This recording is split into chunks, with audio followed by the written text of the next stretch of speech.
high-tech stuff today, eh? $23.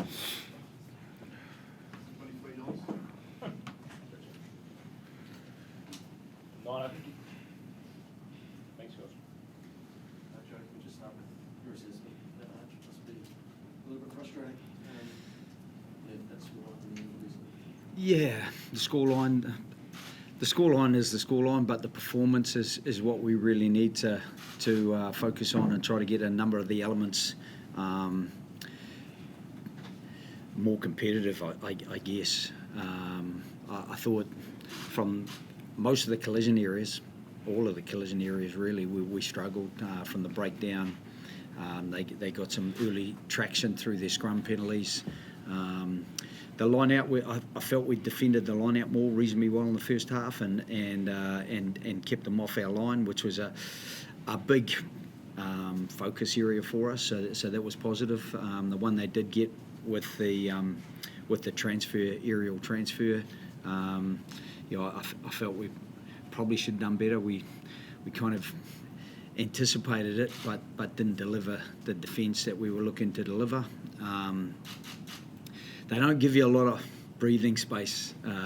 It was hard to find oxygen in that first half, particularly when we conceded, I think, 8 or 9 penalties, and they didn't concede the penalties or didn't get penalised to the same extent. So it just made it very, very tough work getting out of our half. And then when we did, we kicked the ball away a couple of times without kicking it accurately. We didn't get into the aerial contest, and then obviously the contest at the breakdown, we just weren't effective enough there. Just to go mention the penalty count there from a player's point of view. When you give the World Champions that much ball territory, you give them front foot, how hard has that been to try and claw your way back and try and get back into the contest when they're playing confident?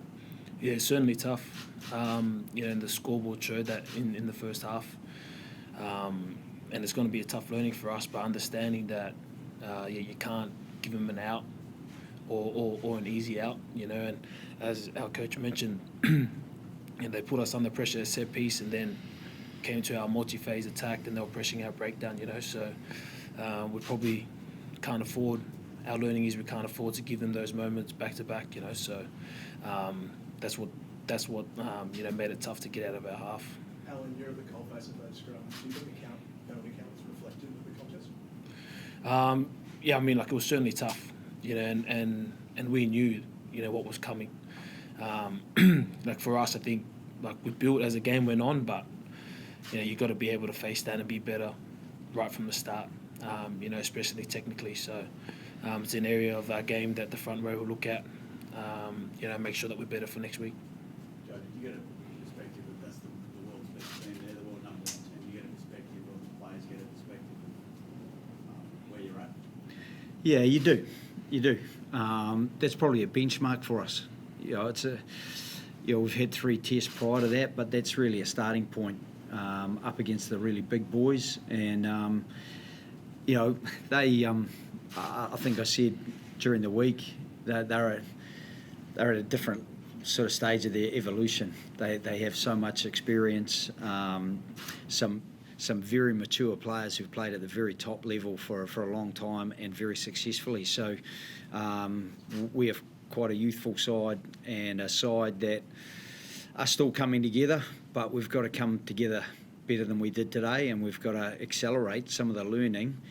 And there's obvious learning from today, but you don't suddenly solve, the South African conundrum. They're very physical in those contest areas in the set piece and the breakdown, but then they're very quick on the edges. Probably a couple of the tries that really were disappointing were the 2 tries to the wingers where we'd actually defended really well, and then Kurtley Aronse shot through, and then the other one where Jesse Creel stepped back against the flow of the defence and linked up, and they got away to score again. So those 2 tries, because I felt we fought pretty hard, albeit without a lot of ball in that first half, and then got back into it to a degree in the second half. It would have been nice to finish just a little bit closer, the second half being 12-7, but that is on the reality of 3 yellow cards, albeit the last one very late in the game. The discipline thing has been an issue for a number of years and a number of coaches, to be fair. Do you have an idea of how to fix it? Yeah, I have a few ideas, and you know, we'll try to we will try to get that sorted out. You know, I felt we were a little bit unlucky on a couple, and then you know, I think the set piece ones, they're very hard to solve from a discipline perspective. You just got to be better at your core role. And as Al said, I actually felt our scrum improved as the game went on, and so there's some learnings that in real time I felt were being built into the way that we were scrummaging, and you know, across the board. I thought we scrambled really well defensively a few times. The one where, you know, dived over the ruck and the ball spilled out and they shot down the right-hand side. The effort away from the ball, watching players race back and chase down some really athletic players and then actually shut that down and turn it over was really impressive to see that the determination is there, that there's a pride in playing for the Wallabies, and you know, there's some elements of the game that I felt proud about as well. But there's obviously elements of the game that we need to be a heck of a lot better at. How do you make sure that this team wins the physical battle of collision next week? Do you have the time and do you have the tactics and the personnel to do that? I don't think you can ever guarantee anything. I think South Africa will maybe change up a few personnel or change up a few of the things that they did, and so you're always trying to adjust. But I do think that that there is an opportunity for us to get back into some of those contests. You know, from the scrum to the aerial contest where we didn't really get into the contest, and if you don't get into those contest areas, then it's very hard to play without the ball against a team as powerful and as fleet of foot and skillful as South Africans. Does a performance like that, where you lose the collisions, does that influence some of your short and long-term thinking around personnel? Not entirely. I mean, I think there's guys who will improve what they're delivering, and you know, maybe it won't be improved in time for next Sunday, or next Saturday. But we do have to have a bit of a long-term plan. We have got a much younger side than the South Africans. We've got a lot less caps. We've got a lot less experience, and therefore, my belief, if we chop and change too much, then it's very hard to grow the cohesion, because when you go out in a game like that, you are very interdependent, and you're going to have to make sure that everyone knows their role, has been built, ready to deliver their role. And, you know, I thought Carlo Tazzano did really well today, really well. But, you know, it would have been nice to have Fraser McRide as well, and Luke Reimer coming off the bench. There's guys who will get better with opportunity. You know, 2 guys making their test debut against the likes of Sia Khaleesi, Quagga Smith, Peter Steph Toy. You know, I am a realist, and I know that you don't suddenly match up front up and better those guys, but you've got to better yourself for next week. Update with what you know about the injury front. You know, Felipe going off early. Big Frost had a pretty nasty sort of shine around the eye there.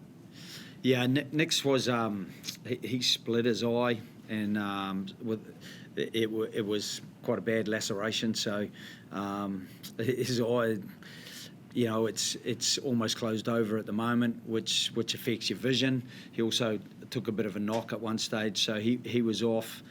Filippo, you know, that he come down or got hit on the leg, and so we're going to get that checked out, and we'll have, I would say by Monday, a decent idea about that. And I think the only other one, Jeremy Williams came off. Jake Gordon had a laceration, but I'm not sure about how those two are. Alan, from a player's perspective, what do you take from that game to feed positivity for the next week? It's going to be a tough pill to swallow, but a lot of our boys will learn from that. As our coach said, like we've got a lot of our boys with a handful of caps, is learning what the test arena is like, and there's no better way to learn than versing the South Africans. So again, we've got to learn and then make sure that we're better for Perth. Just the innovation from the Springboks, you said that you weren't that surprised by the line out. Were we expecting that, and what do you think about that? Yeah, we've seen it before from them. So you try to cover as much as you can without distracting players who are then looking for too much, and you get clutter instead of clarity around what you're going to do. So we became probably a little bit fixated on where the ball landed, where the jumper was, as opposed to the secondary pod that they kept in the air and at the front of the line out. So, those little bits of innovation, the things that we have seen before. I think some of the innovation that Tony Brown will bring in their attack, some of the width of their attack, we did see that in the Irish series, having had a close look at that, and we saw a bit of that tonight, this afternoon as well. Thanks, guys. Appreciate it. Thank you.